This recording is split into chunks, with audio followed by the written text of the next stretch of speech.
Halo Budum, selamat datang kembali di Introduction Tim MSC 2023. Mungkin beberapa dari kalian udah pernah nonton konten gua yang Introduction Tim buat M4. Sama seperti konten sebelumnya, bahwa di konten ini gua tidak akan menyebutkan satupun informasi soal tim Indonesia.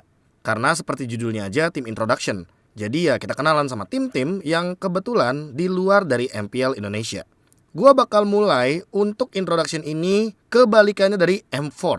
Kalau dari M4 itu kan grup A, B, C, D. Tapi kalau untuk tim MSC 2023, gua akan mulai dari tim D, C, B, A. Jadi gua bakal start dari tim Occupy asal Middle East, North Africa terlebih dahulu.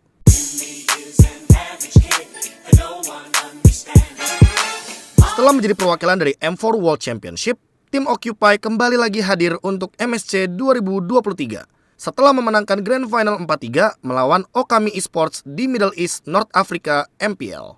Untuk list member dari tim Occupy, ada Leo sebagai jungle, Alford sebagai XP lane, Smile sebagai mid lane, Speedy sebagai gold, Maro sebagai roam, serta ada Learning dan Kakashi yang menjadi cadangan. For your information, Learning ini adalah pemain asal Indonesia. Namun sayangnya beliau harus bermain via bangku cadangan alias berada di substitution. Alvo sebagai XP lane dari tim Occupy memiliki win rate Yuzong yang sangat amat tinggi. Hampir semua match kemenangan dari tim Occupy selalu ada Yuzong di dalam komposisi draftnya. Leo sebagai jungler sangat adaptif dengan hero jungler yang sedang meta pada saat ini seperti Lancelot Tank sampai dengan Hayabusa Damage. Sebuah peningkatan yang sangat luar biasa, setidaknya melihat pasca M4 World Championship tidak hanya Akai yang menjadi list dari hero pool Leo. Maro sebagai pemegang pool hero terluas dari tim Occupy memiliki strat pick off seperti Kadita Franco, strat support seperti Faramis, sampai dengan strat inisiator seperti Grok, Hilda, dan Lolita yang selalu menjadi favorit pick dari Maro. Overall, improve dari tim Occupy sangat terlihat sekali. Sekarang mereka yang lebih bisa leading sejak early game. Namun perlu dicatat bahwa tim Occupy sangatlah gemar untuk bermain late game. Dan mereka sangat-sangat bermain safe ketika sudah mulai bertahan di dalam high ground. Maka dari itu, kesimpulan yang bisa kita ambil adalah ketika berhadapan dengan tim Occupy, usahakan melawan mereka tidak di dalam high ground. Early game dari tim Occupy sangat buruk ketika XP laner mereka Alvo tidak dalam keadaan siap untuk melakukan team fight. Celah yang sangat besar karena tim Occupy cukup sering kehilangan banyak turtle ketika XP laner mereka terkena gank atau poke damage oleh mid laner lawan. Sehingga berbicara soal power dari early game tim Occupy, mereka sangat-sangat responsif terhadap XP lane-nya. Kalau Alvo siap untuk setup, berarti mereka siap untuk team fight. Tim Occupy juga cukup responsif terhadap invasi jungle yang dilakukan oleh lawan-lawannya. Jadi ketika kita ingin melakukan movement proaktif melawan tim Occupy, perlu diperhatikan lebih bahwa mereka sangat-sangat telaten sekali dalam bermain counter setup di early game. Catatan penting bagi tim Occupy, ketika mereka membawakan Grok, Roamer, dan Kadita mid, early-nya ini rusuh banget. Mereka suka banget invasi jungle, kebalikannya dari respon jungle invade. Berbicara soal mid game, ketika mulai memasuki mid game, mid laner mereka Smile selalu bermain safe position dan menjadikan Speedy sebagai baitnya. Alhasil, permainan mereka memang lebih sering melakukan backstep initiation. Ketika tim Occupy berada dalam kondisi kalah, mereka biasanya melakukan 3-man move. 3-man move ini komposisinya ada gold laner, mid laner, dan roamer. Untuk memperkuat pertahanan, sehingga dari segi damage, mereka juga cukup ketika terpaksa untuk melakukan team fight atau trade kill dalam keadaan loose condition. Ketika di late game, tim Occupy tidak selalu bergantung kepada gold laner mereka Speedy. Namun, jantung mereka malah berada di Leo sebagai jungler. Ketika Leo nantinya menggunakan hero damage dealer jungler, ia akan berjalan sendirian dan melakukan hunting kepada mid laner atau god laner lawannya. Leo ini cukup cerdik ketika bermain assassin jungler dengan tujuan bermain pick off sendirian tanpa roamer. Sementara ketika berbicara soal late game untuk roamer dari tim Occupy, Maro barulah selalu berada di samping dari dua orang penting, yaitu adalah mid dan god lanernya. Sehingga formasi 3-man move dari mid game sampai dengan late game ini menjadi senjata yang mematikan yang dibawakan oleh tim Occupy sampai dengan late game. Tim kedua di grup D ada Blacklist International. Blacklist International kali ini hadir kembali di MSC 2023 pasca M4 World Championship menjadi grand finalis. Namun kali ini bukan sebagai winner dari MPL Filipina, melainkan menjadi runner up setelah dikalahkan oleh Eko 04 tanpa balas. List member dari Blacklist International ada Edward sebagai XP lane, Wise sebagai jungle, Oh My Venus sebagai roamer, Yue sebagai mid laner, yang dimana Yue sendiri adalah mantan pemain dari Maharlika Esports dan juga National Team Philippines untuk ISF. Serta kehadiran dari All, gold laner muda yang pernah memenangkan SEA Games 2022 bersama dengan Blacklist International dan SeaBalls National Team. Berbicara soal Blacklist, berbicara juga soal UB Strat, Ultimate Bonding Experience. Memang UB Strat ini tidak bisa kita lepaskan dari Blacklist International. Bahkan sekarang Oh My Venus menambahkan lagi komposisi list power hero healernya, yaitu adalah Florin. Blacklist International sangatlah berani dalam draft pick. Mereka biasanya tidak ragu-ragu untuk mengambil hero power, contohnya seperti Cloud, karena All sangat-sangat percaya diri ketika di cover oleh Oh My Venus.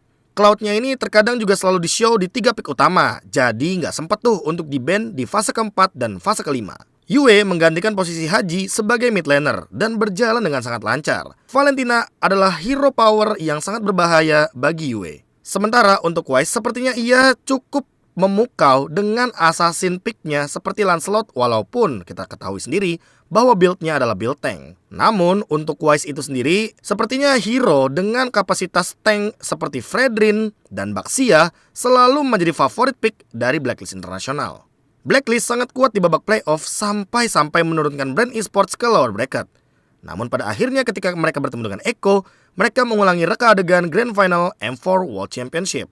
Beberapa komunitas bilang kalau Echo adalah natural counter bagi Blacklist International. Apakah hal tersebut akan berlaku di MSC 2023 atau tidak? Kita saksikan saja nanti di babak group stage dan juga playoff. Rotasi early game dari Blacklist International selalu diawali oleh movement dari Oh My Venus. Ia sangat gemar bermain dengan metode setengah river map. Setengah river map adalah perjalanan dari mid dan juga antara satu lane saja, either way itu gold atau XP lane. Tentu, mid laner adalah prioritas utamanya. Ketika Oh My Venus membawakan hero healer, ia akan lebih berfokus untuk bermain setengah map untuk mid dan juga gold lane. Ketika Venus membawakan hero utility seperti Lolita, Faramis, ia akan lebih berfokus untuk bermain setengah map, mid lane, dan XP.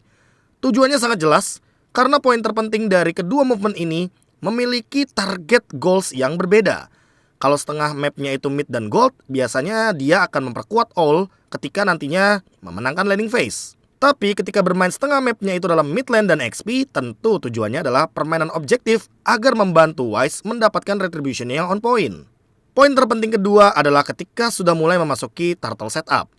Ia akan selalu mengeluarkan semua utility-nya, entah itu heal, stun, dari hero pilihannya hanya untuk junglernya Wise, demi mendapatkan retribution agar mereka dari Blacklist International bisa mendapatkan early snowball. Ketika nantinya snowball ini berhasil, aku akan menunjukkan salah satu screenshotan bagaimana pertandingan dari RSU Filipina dan Blacklist International di game yang pertama upper bracket itu benar-benar kebantai banget RSU Philippines-nya. Karena dari awal Blacklist International mendapatkan snowball yang dibutuhkan. Ketika memasuki mid game, Blacklist International ini memiliki 3-man move yang sangat-sangat identik semenjak eranya Oheb di M3. Sekarang ketika kita melihat regenerasi barunya, ternyata gameplay ini juga diperbaharui. Dengan komposisi sebelumnya yaitu adalah gold laner, mid laner, dan roamer, sekarang komposisi 3-man tersebut diubah menjadi roamer, mid laner, dan XP laner.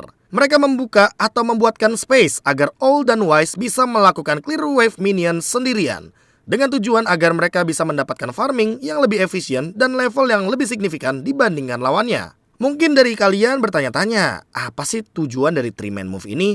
Sudah jelas, dengan 3-man move roamer, mid laner, dan XP, hal ini akan mempermudah komposisi dari Blacklist untuk melakukan backup ketika All atau Wise sedang terkena ganking. Sehingga dengan komposisi badan dari XP laner dan roamer, dan juga backup damage dari mid lane yang cukup, hal ini akan sangat berbahaya karena bisa menjadi salah satu setup yang bisa mengembalikan keadaan menjadi counter setup. Sebenarnya dengan formasi 3-man move, roamer, mid, dan EXP, ini hanya akan memperbaharui bagaimana formasi dari Blacklist International ketika melakukan sebuah backup dengan tujuan membawa hero tebal, membawa damage magical, dan juga membawa hero healer atau hero utility untuk mengembalikan keadaan secepat mungkin. Perlu dicatat juga bahwa hati-hati dengan Florin dari Blacklist karena di mid game efek healnya ini global, sehingga mengincar All serta mengincar Wise belum tentu menjadi jawaban untuk strat UB yang terkadang masih belum bisa dipecahkan kodenya. Ketika sudah sampai di late game, yang paling berbahaya dari Blacklist International adalah bagaimana cara mereka melakukan defense.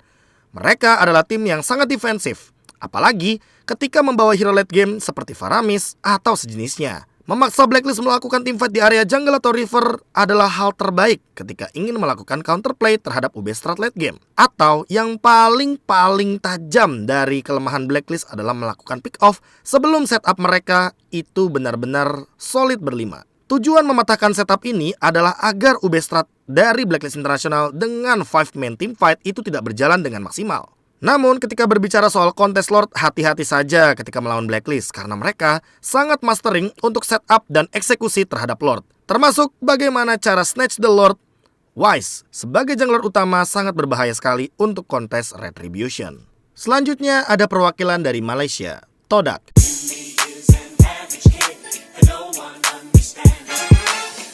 Untuk pertama kalinya, Malaysia hanya memiliki satu perwakilan saja, yaitu adalah Todak setelah menang atas tim SMG dengan skor 4-0 tanpa balas. List member dari Todak ada Momo sebagai XP, Rival sebagai jungle, Moon sebagai mid lane, Ciku sebagai gold, dan Yums sebagai roamer. Mereka hanya membawa Malaysian roster ke MSC. Mereka sempat membawa beberapa roster dari Philippines, namun sepertinya untuk saat ini tidak didaftarkan ketika menuju ke MSC 2023.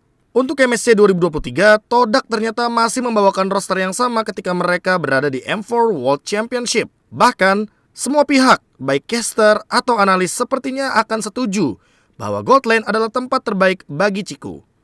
Bahkan, Todak tidak pernah ragu untuk melakukan first pick terhadap Kari agar Ciku mendapatkan hero powernya baik di mid game sampai dengan late game. Yums memang mengerikan ketika berbicara soal menggunakan hero utility teamfight. Contohnya seperti Atlas atau Faramis sekalipun. Namun jangan lupakan juga, tiba-tiba di MPL Malaysia kemarin, hero power pick off dari Yums ketika menggunakan Chow juga sepertinya harus diperhatikan. Bahkan kalau boleh di-ban aja tuh kalau udah memasuki fase keempat atau fase kelima, pas Todak belum melakukan pick terhadap roamernya. Untuk Momo sebagai XP lane, beberapa kali ia membawakan Martis di XP lane ternyata, sehingga membuat Martis adalah hero yang sangat fleksibel ketika diambil atau dipick oleh tim asal Malaysia ini.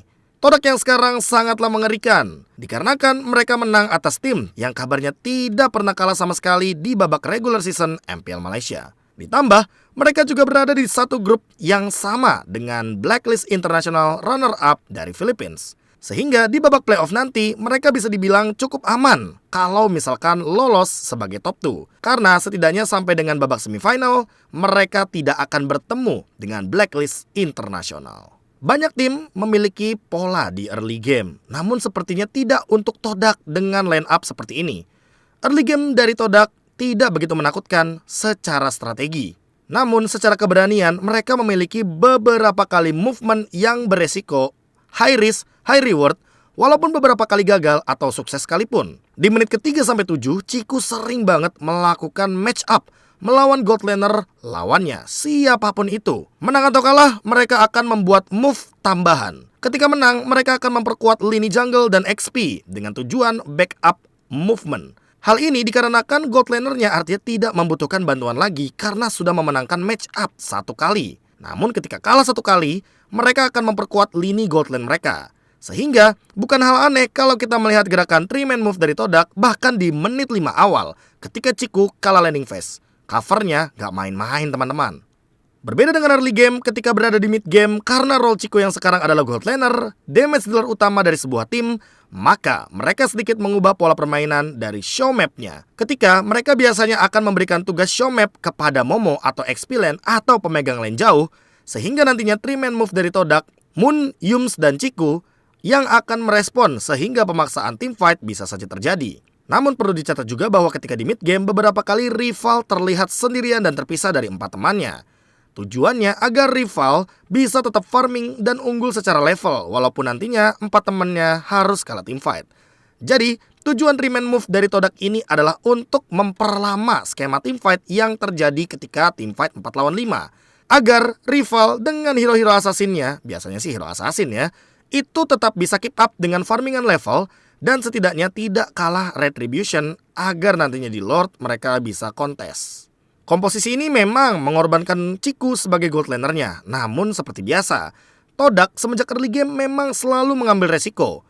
Dan ketika di mid game sekalipun, walaupun gold laner adalah damage dealer, mereka membiarkan gold laner tersebut mengambil resiko yang sama seperti di early game. Untuk Todak sendiri, ketika ngomongin soal mempertahankan base, itu aku bisa kasih nilai 9/10. Tidak heran, bahkan beberapa tim sempat terkena comeback oleh tim asal Malaysia yang satu ini. Namun seperti yang kita ketahui, beberapa kali pun walau mereka melakukan pertahanan yang bagus, mereka sangat lengah dengan minion wave di lini jauh dari Lord. Hal ini bisa menjadi malapetaka ketika melawan tim yang sangat suka melakukan overextend teamfight. Sehingga distraction yang dilakukan dengan tujuan memperlama teamfight tersebut bisa menjadi salah satu celah agar tim lawan dari Todak melakukan split push. Namun ketika berbicara soal power late game dari Todak, itu berada di Moon sebagai mid lanernya. Jadi sebagai mid laner yang sangat suka sekali meng-overextend teamfight atau memperlama teamfight, mid laner yang satu ini tidak bermain dari depan, melainkan bermain flanking dari belakang. Kalau biasanya kita melihat kayak Benny QT, atau Brands, atau player-player lainnya melakukan flanking dari gold lane, kali ini untuk Todak, mereka lebih suka mengirim Moon untuk berjalan sendirian melakukan flanking dan memberikan burst damage sebanyak mungkin. Watch your back adalah kata-kata yang tepat ketika berhadapan dengan Todak, tapi Todak juga harus lebih berhati-hati karena minion wave tidak bisa dikontrol kecuali dibersihkan. Selesai dari grup B, kita menuju ke grup C. Di grup C, aku hanya akan membahas dua tim saja, dimulai dari Outplay.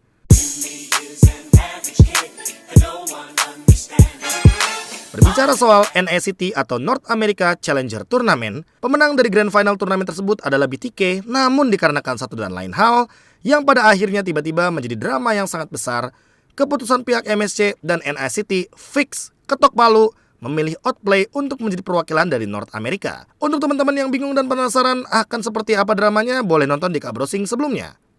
Enggak sebelumnya sih, cuma agak jauh, mundur aja ke belakang pokoknya.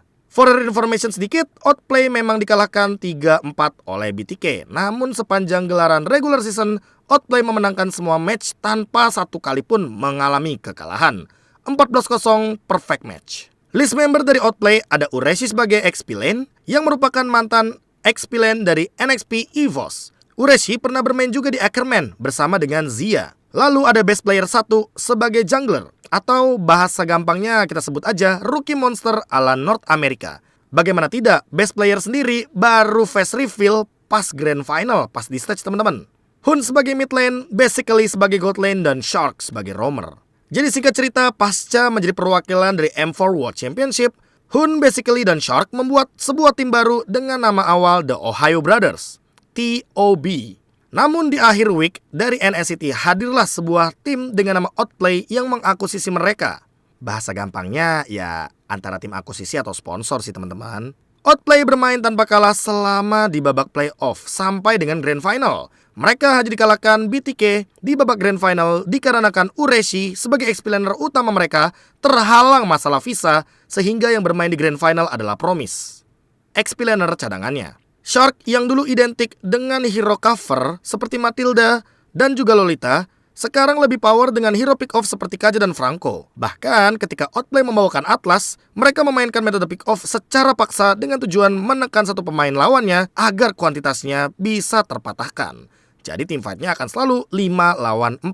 Best player 1 adalah pemain unknown yang tiba-tiba bersinar dengan banyaknya opsi hero assassin damage. Mungkin hal inilah yang membuat permainan dari Shark yang sebelumnya sangat pasif menjadi lebih agresif dikarenakan pemilihan hero assassin yang sangat-sangat agresif juga dari best player 1. Berada di grup C dari MSC 2023 membuat Ureshi akan reunian dengan Donut sebagai sesama mantan NXP EVOS. Untuk summary Outplay, mereka adalah tim yang tidak boleh diremehkan dalam permainan tempo cepat. Karena terbukti dari 7 game yang dimainkan melawan BTK, Outplay selalu memegang kendali early gamenya. Dan satu hal penting lainnya yang terakhir adalah Outplay tiba-tiba membawa Coach Del, coach yang membawa Falcon di ajang M4 melaju jauh, serta Homeboys yang menjadi second runner up di MPL Malaysia season 11. Early game dari Outplay selalu di-lead oleh Shark sebagai roamer. Perlu dicatat bahwa Shark selalu melakukan rotasi ke arah gold lane ketika membawakan Franco atau Kaja. Sehingga Outplay akan selalu melakukan turtle setup di menit yang kedua dengan kuantitas 3 hero saja, XP laner, mid laner, dan juga junglernya. Tujuan dari rotasi ini adalah gambling dengan 2 objektif yang bisa menjadi snowball point dari MLBB.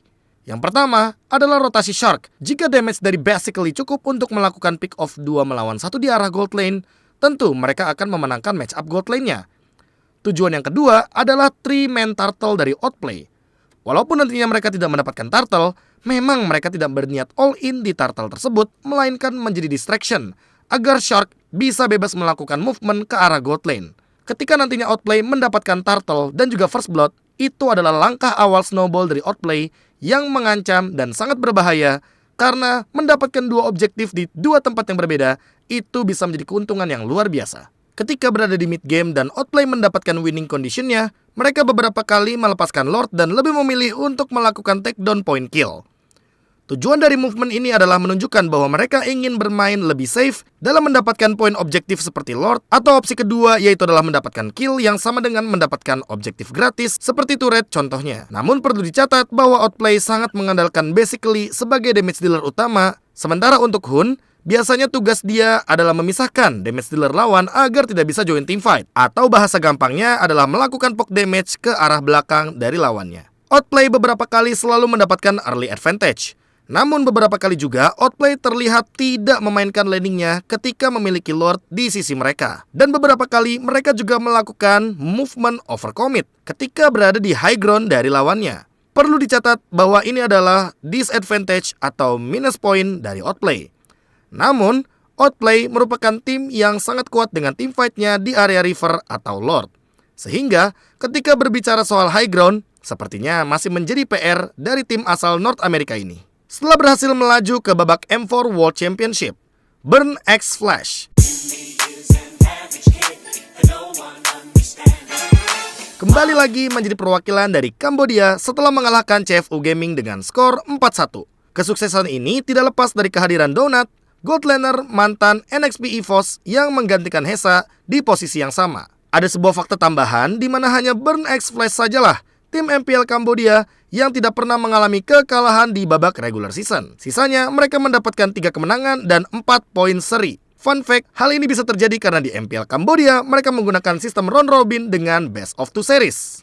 List member dari Burn X Flash ada ATM sebagai XP, Cuma sebagai jungle, Siket sebagai mid lane, Donut sebagai gold lane, dan D7 sebagai roamer. Burn X Flash mengalami peningkatan yang sangat signifikan, terutama dari bagaimana disiplinnya mereka di mid sampai dengan late game. Terbukti dari cara eksekusi manis Burn X Flash selama gelaran babak playoff MPL Kambodia sukses membawa mereka ke ajang MSC 2023. Donut beberapa kali memprioritaskan picknya terhadap 1-1, sehingga membukakan skenario bahwa Burn X Flash adalah tim yang sangat mengandalkan hero damage dealer scaling dalam permainan best of 3 series atau bahkan best of 7 series. Untuk D7 sebagai roamer masih dengan hero powernya yaitu adalah Atlas, dan beberapa kali juga mendapatkan ban dari hero ini. Karena memang dengan kehadiran Atlas Burn X Flash, biasanya mereka akan memanfaatkan hero-hero tipe main agresif untuk secure early game, apalagi ditambah dengan informasi bahwa gold laner mereka sangat butuh waktu scaling sampai late game.